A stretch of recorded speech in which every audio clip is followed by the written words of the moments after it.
말씀 오늘 함께 나누겠습니다. 마태복음 2장 1절부터 12절까지 말씀입니다.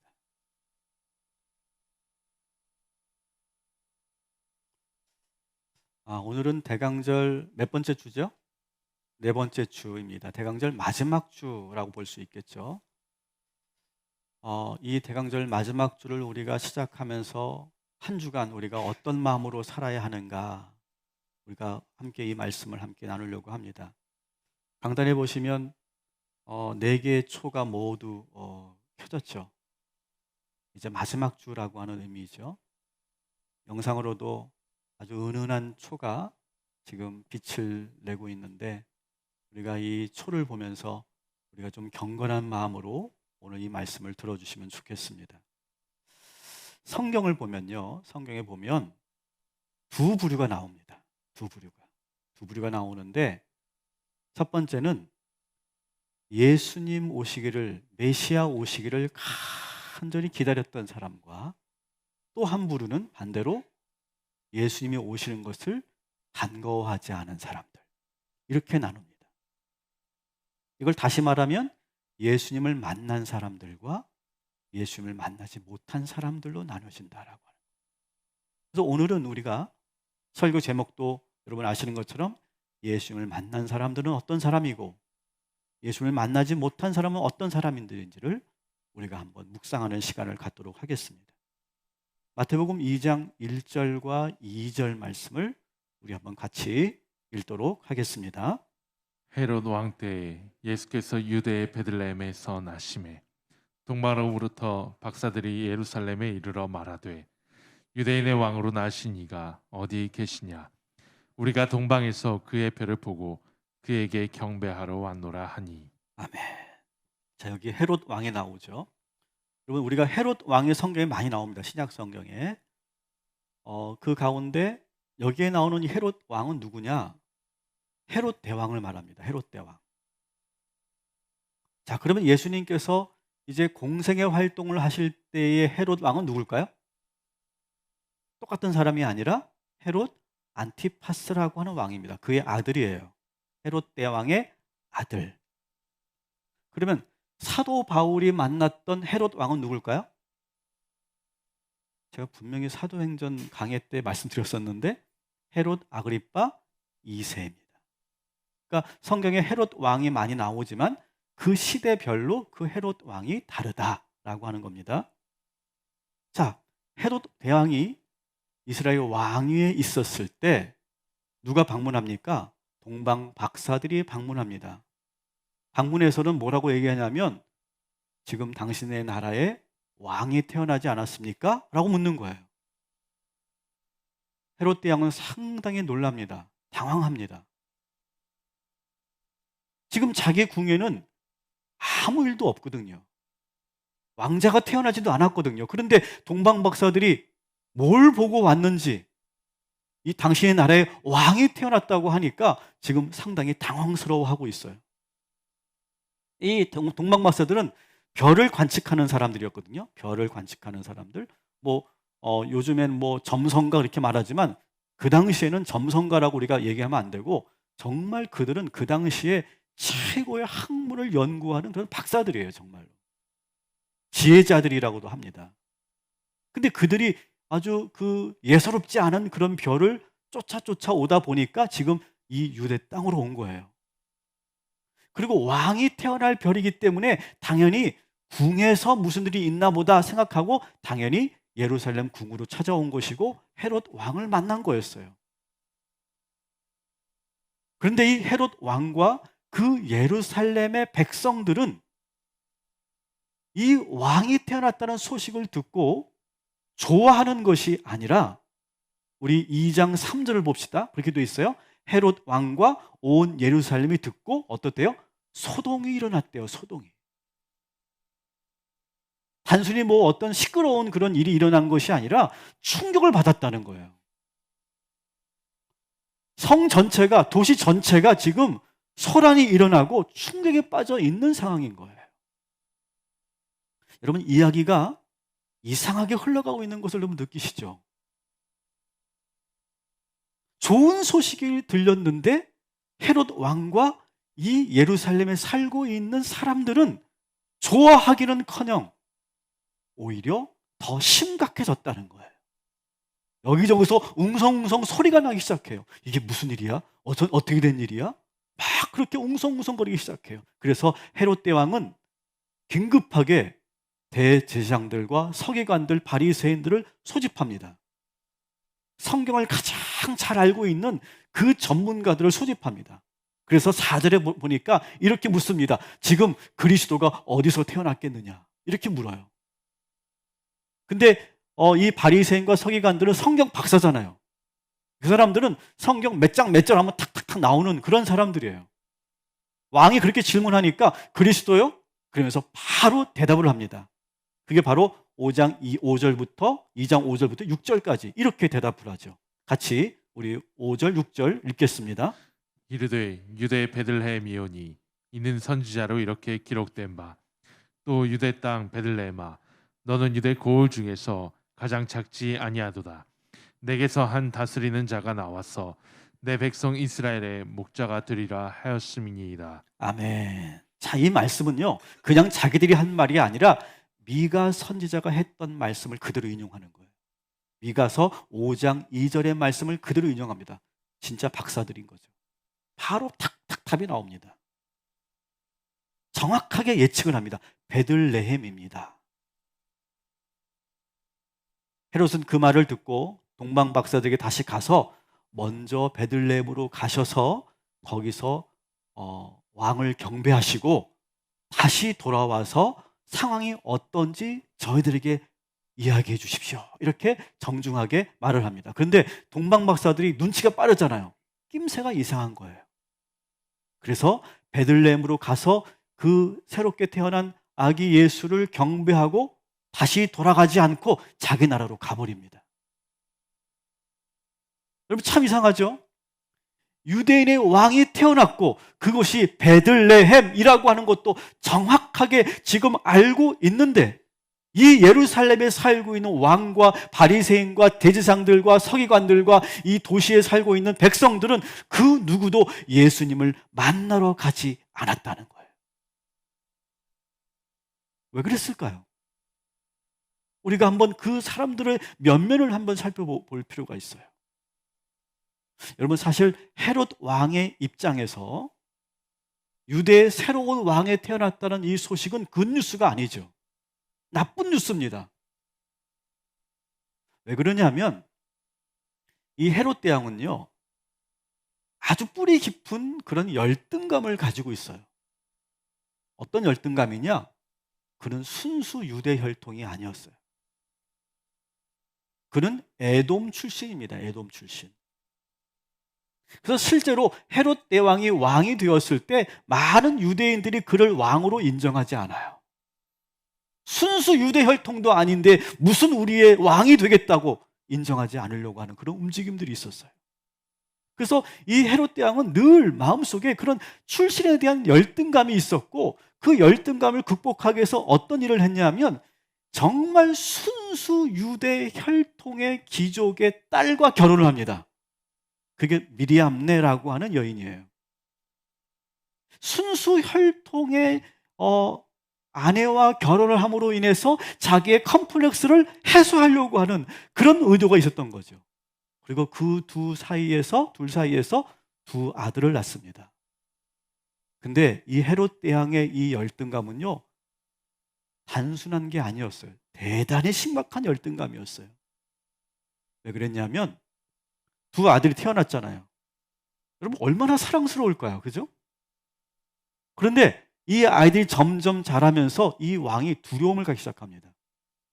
야, 나는 순수 혈통도 아닌데 저놈들은 유대의 순수 혈통이 됐다. 나중에 저놈들이 커서 이 아비를 배반하고 반란을 일으킨다면 어떻게 될까? 그런 생각을 하기 시작합니다. 그래서 결국 어떻게 했을까? 이 두 아들을 죽입니다. 여러분 이 열등감이, 이 컴플렉스가 얼마나 무서운 건지 몰라요.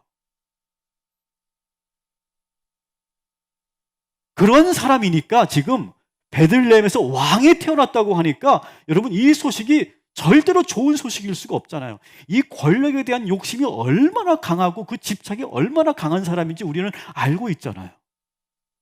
그 입장에서 지금 그리스도 메시아는 오지 말아야 하는 거예요.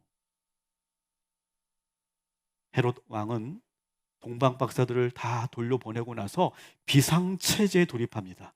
그리고 우리가 잘 알고 있는 것처럼 아주 무시무시한 계획을 세우죠. 끔찍한 계획을 세웁니다. 두 아들을 죽인 것만으로도 지금 편치가 않아요. 자, 이제는 종교 지도자를 한번 봅시다. 대제사장들과 바리새인들을 한번 봅시다. 여러분, 대제사장들은요, 어떤 사람들입니까? 한번 그 제사장 가문이 되잖아요. 그러면 그 가문은 세습이 이루어집니다. 계속. 그러면서 그 가문은 대대로 종교 지도자로서의 모든 권한을 한 몸에 받습니다. 존경도 받고 또 성전을 운영하면서 막대한 그런 부도 축적할 수 있고 그런 계층의 사람들이에요. 그리고 이 사두개인들은 어떤 사람들이냐면 정치적으로는요, 그 당시는 누가 이 유대 땅을 지배했습니까? 로마가 지배했단 말이죠. 이 사두개인들은 친로마파 사람들이에요. 로마와 가깝게 지내고 로마 정권을 지지하면서 거기서 받게 되는 이권과 권위를 계속 보장받는 그런 계급들이었어요. 그들의 입장에서는요, 사실 메시아가 오는 것보다 로마가 계속 이 유대 땅을 지배해 주기는 길을 바라는 거예요. 이게 기쁜 소식이야, 이 서기관들에게는, 이 사두개인들에게는. 예수님이 메시아가 오는 게 기쁜 소식이 아니라 계속해서 이 유대 땅을 로마가 지배하는 것이 기쁜 소식인 사람들이에요. 우리나라 역사에도 그런 사람들이 있었죠. 바리새인들은 어떠냐? 바리새인들은 어떤 권위를 갖고 있습니까? 이 성경을 해석하는 권위를 갖고 있어요. 우리 목회자들도 신학을 전공하고 그리고 저희들도 이 성경을 해석하는 권위를 부여받았죠. 전문가로서 그것을 부여받았습니다. 근데 바리새인들의 그 전문적 권위는 상상을 초월합니다. 자기들이 그냥 그렇게 해석해버리면 그게 바로 그냥 하나님의 말씀으로 규정이 돼버리는 그런 시대예요. 이 바리새인들이 뭘 만들어놨느냐? 율법만 잘 지키면 구원을 받을 수 있는 그러한 시스템을 만들어 놓습니다. 메시아가 오지 않아도 지금 이 성경에 있는 율법만 제대로 지키면 다 구원받는 거예요. 그렇게 해석의 권위, 전문가로서의 권위를 딱 쥐고 있어요. 그런데 지금 예수님이 오시면 기존에 자기들이 누리고 있고 가지고 있었던 모든 것이 흔들리기 시작하는 거예요. 혼란스러워 시작하는 거예요. 그래서 이 예루살렘에 있는 왕과 대제사장과 바리새인과 사두개인들은 예수님이 오셨다는 이 소식을 듣고 하나도 기쁘지 않았던 거예요. 이 예루살렘에 살고 있는 도시인들도 마찬가지입니다. 마음이 불편해요. 아니, 하필이면 오시려면 이 예루살렘, 이 좋은 도시에 오시지 저 시골 베들레헴이 뭐야, 베들레헴이. 그런 생각을 갖고 있어요. 그래서 이 백성들도 베들레헴에 왕이 태어났다는 소식에 일부러 눈을 감아버려요. 귀를 닫아버려요. 무관심합니다. 대신 저 멀리서 동방에서 온 이방인들만 예수님을 경배해요. 이게 바로 마태복음에서 우리에게 전하고 있는 충격적인 크리스마스 이야기인 거예요. 이 동방 박사들은 과연 어디서 온 사람들인가 이걸 연구해 봤더니 이 동방 박사들은 페르시아에서 온 사람들이다. 이 페르시아는 오늘날로 말하면 이란과 이라크에 해당됩니다. 저 멀리 수백 킬로를 지금 걸어서 낙타를 타고 지금 별 하나를 보고 자기 나라도 아닌 이스라엘 땅에 새로운 왕이 태어났다는 그 징조를 보고 와서 정말 그들은 그 아기 예수님을 기쁘게 경배하고 자기의 모든 것을 드립니다. 우리 10절, 11절 우리 한번 같이 읽어보도록 하겠습니다. 그들이 별을 보고 매우 크게 기뻐하더라. 집에 들어가 아기와 그의 어머니 마리아가 함께 있는 것을 보고 엎드려 아기께 경배하고 보배압을 열어 황금과 유향과 물약을 예배로 드리니라. 아멘. 자, 10절 보세요. 10절에 뭐라고 되어 있습니까? 그 별을 보고 매우 크게 기뻐하였다 이렇게 되어 있어요. 그냥 축하해요. 아기 태어나셨고 그 정도가 아니라는 거예요. 너무너무 기뻐했다는 거예요. 더구나 이방인들이, 유대인들은 한 사람도 기뻐한 사람이 없는데 이방인들이 매우 크게 기뻐했다는 거예요. 참 아이러니한, 너무 모순투성의 이야기인 거죠. 이 말씀을 영상으로 이렇게 찍은 것이 있도록 한번 제가 보여드릴게요.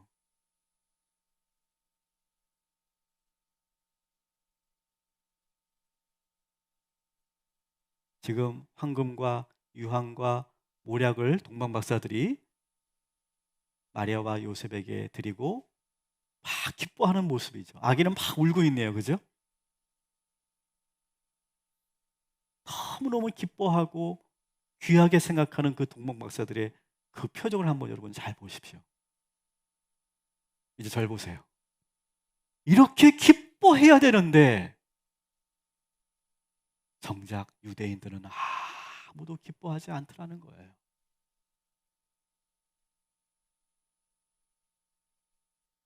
반면에 여러분들에게 이제는 예수님을 만난 사람들을 소개할게요. 우리가 잘 알고 있는 두 사람이 나옵니다. 그 사람이 누굽니까? 따라합시다. 시므온과 안나. 아주 유명한 명화들입니다. 시므온과 안나가 어린 아기 예수님을 탁 안고 정말 감격스러워하는 모습을 우리가 볼 수 있죠. 이제 누가복음 이야기로 넘어가는데 누가복음 2장에 보면 이 시므온은 아주 의롭고 경건한 사람이다 이렇게 소개되고 있습니다. 그는 평생을 성전을 떠나지 않고 매일매일 조국 이스라엘을 위해 기도했던 사람이에요. 어떤 기도를 했느냐? 하나님이 약속하신 메시아가 이 땅에 오셔서 우리 조국, 우리나라 이스라엘을 위로해 주시고 새로운 나라를 허락하여 달라고 간절히 기도했던, 메시아를 기다렸던 그런 사람이 바로 시므온이었어요. 그는 메시아가 오기 전까지는 나는 절대로 죽지 않을 거야. 성령님께서 그렇게 약속하신 것을 확고하게 믿고 정말 점점 나이 들어감에도 불구하고 계속 성전에서 기다리고 있었어요. 그런데 그때 정결 예식을 드리러 왔던 요셉과 마리아의 사이에 있는 그 아기를 딱 보게 됩니다. 단번에 알아보죠. 이분이 바로 내가 그렇게 기다렸고 하나님께서 약속하셨던 메시아시구나. 그래서 그 아기를 안고 그리고 이렇게 축복합니다. 하나님, 드디어 이 종의 기도를 들어주셨습니다. 이제 저는 죽어도 여한이 없습니다. 내 눈이 주의 영광을 봅니다. 이 아기는 장차 이 세상의 빛과 영광이 될 것입니다 하면서 뜨거운 눈물을 흘리면서 감격스러워서 기도하고 축복하고 있어요. 그 옆에 있었던 안나라고 하는 이 분은 여선지자였어요. 오래전에 혼자가 되어서 성전을 떠나지 않고 그는 주야로 금식하면서 기도하던 선지자였어요. 그녀도 아기 예수님을 안고 하나님께 감사의 찬양을 드리고 나서 야, 내가 더 이상 이러고 있을 때가 아니다. 그리고 그는 밖으로 뛰쳐나가서 성전 밖으로 뛰쳐나가서 많은 사람들에게 지금 우리가 기다리고 있는 메시아가 태어났다. 메시아가 오셨다. 이렇게 막 외치고 있는 거예요. 저는 이 서로 대비되는 이 말씀을 보면서 많은 생각을 하게 됩니다. 여러분은 정말 예수님을 기다리고 계십니까? 여러분 정말 간절히 예수님을 기다리고 계세요? 오늘 저는 예수를 만난 사람과 만나지 못한 사람들의 이야기를 여러분이 전해드렸습니다. 이 예수님을 만나지 못한 사람들의 공통점이 하나 있어요. 첫 번째 공통점이 뭘까요? 그들은요, 이미 가지고 있는 것이 너무나 많아요. 권력과 돈과 명예와 모든 것을 다 가지고 있어요. 그래서 현재 자기들이 사는데 전혀 불편함이 없는 사람들이었던 거예요. 알고 보니까. 그냥 이 상태가 그대로 유지되기를, 연장되기를 바라는 사람들이었어요. 오히려 예수님이 오시면 복잡해지는 사람들, 예수님이 오시면 자기들이 가지고 있는 고난과 모든 것들이 위태로워지는 사람들, 그래서 그들은 예수님이 오신 것이 전혀 기쁘지 않았던 거예요. 결국 그들은요, 예수님을 만나지 못한 게 아니라 일부러 자기들이 만나러 가지 않은 사람들이었다는 거예요. 굳이 갈 필요가 없었어요. 반면에 예수님을 만난 사람들은 어떤 사람들일까요? 그러면 반대로 가난한 사람들이 예수를 만났을까요? 그 말이 아니에요, 여러분. 어떤 경제적 기준으로 예수를 만난 사람과 못 만난 사람을 기준을 제가 분리하려고 하는 것이 아니에요. 따라합시다. 예수님을 만난 사람들은 간절히 기다린 사람들입니다. 여러분, 동방박사들도요, 사실은요, 그 페르시아에서는요, 존경받는 엘리트였고요, 존경받는 지도자들입니다. 그들도 더 이상 바랄 게 없는 그런 삶을 살고 있는 사람들이에요. 그래도 그들은 간절히 그 별을 보면서 새로운 왕이 태어난 것을 간절히 기다리면서 쫓아갔잖아요. 경제적 문제가 아니라는 거예요, 여러분. 여러분, 오늘 이 시간 예수 그리스도를 간절히 기다리는 이 대강절 마지막 주간이 되기를 주님의 이름으로 축복합니다. 이 시몬과 안나는 어떤 사람입니까? 평생을 성전을 떠나지 않고 메시아를 기다렸던 사람들이에요. 예수님을 간절히 기다리고 성전을 떠나지 않았던 그들이 결국 예수님을 만나게 된 것이죠.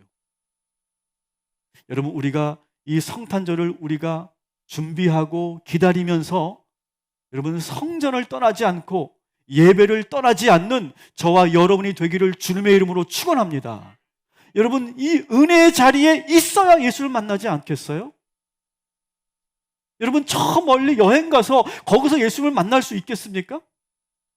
여러분들이 지금 좋은 회식 자리에 가서 거기서 예수를 만날 수 있겠어요? 은혜의 자리에 있어야 우리가 예수를 만나지 않겠습니까?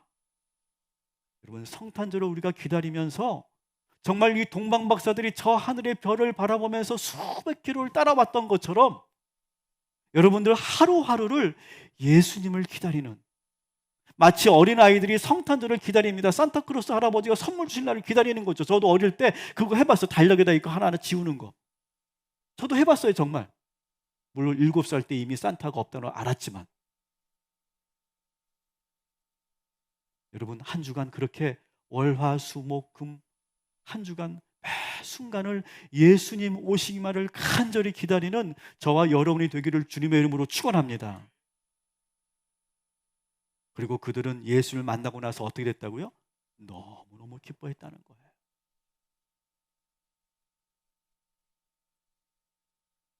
안나와 시몬은요, 감격의 눈물까지 흘리지 않았습니까? 여러분, 대비되잖아요? 어떤 사람은 예수님을 만났다는, 예수님이 오셨다는 소식을 듣고 당황스러워하는데 어떤 사람들은 너무너무 기뻐했다는 거예요. 여러분, 올해 2021년 12월 25일 성탄절은요, 여러분에게 가장 기쁜 날이 될 줄 믿습니다. 2021년 365일 중에 가장 기쁜 날이 바로 이 성탄절인 줄 믿습니다. 여러분, 왜 기쁩니까? 왜 성탄절이 기쁩니까? 왜 기쁘십니까? 선물 받아서요? 아니잖아요. 우리가 좋은 사람들과 맛있는 거 먹으러 외식 가서요? 성탄 연휴니까 우리가 여행지에 가서 좋은 걸 보고 좋은 걸 먹으면서 좋은 사람들과 함께하니까 기쁜 겁니까? 아니죠. 예수님이 오셨기 때문에 기뻐하는 성탄절 되시기를 주님의 이름으로 축원합니다. 여러분, 그래서 25일 날 그 날을 정말 우리가 기대하면서 기도하면서 준비해 나가시길 바랍니다. 특별히 24일 날 부부싸움 일어나지 않기를 축복합니다. 그런 날 무슨 일이 일어나잖아요. 여러분, 최고로 기쁜 날이 되기 위해서는요, 우리가 한 주간 매 순간순간 예수님을 기다리셔야 돼요. 시므온이 아기를 안고 자신이 할 수 있는 모든 축복의 기도를 올려드렸습니다. 동방박사들은 자기들이 가지고 있는 것 중에 가장 귀한 것을 다 드렸습니다. 안나는 너무너무 기뻐서 뛰쳐나가서 많은 사람들이 기쁨의 소식을 전했습니다. 지금 우리가 성탄절에 해야 될 일들인 거예요. 여러분, 12월 25일을 기다리시고 간절히 기대하는 이 한 주간 되시기를 주님의 이름으로 축원합니다. 한번 따라합시다. 예수님은 우리의 왕이십니다. 여러분, 믿으시기 바랍니다. 한 번 더 따라합시다. 예수님이 오셔야 내 인생의 모든 문제가 해결됩니다. 또 따라합시다. 예수님, 우리 가정에, 내 마음에 오시옵소서. 그렇게 간절히 기다리는 저와 여러분이 되기를 다시 한번 주님의 이름으로 축원합니다. 아멘.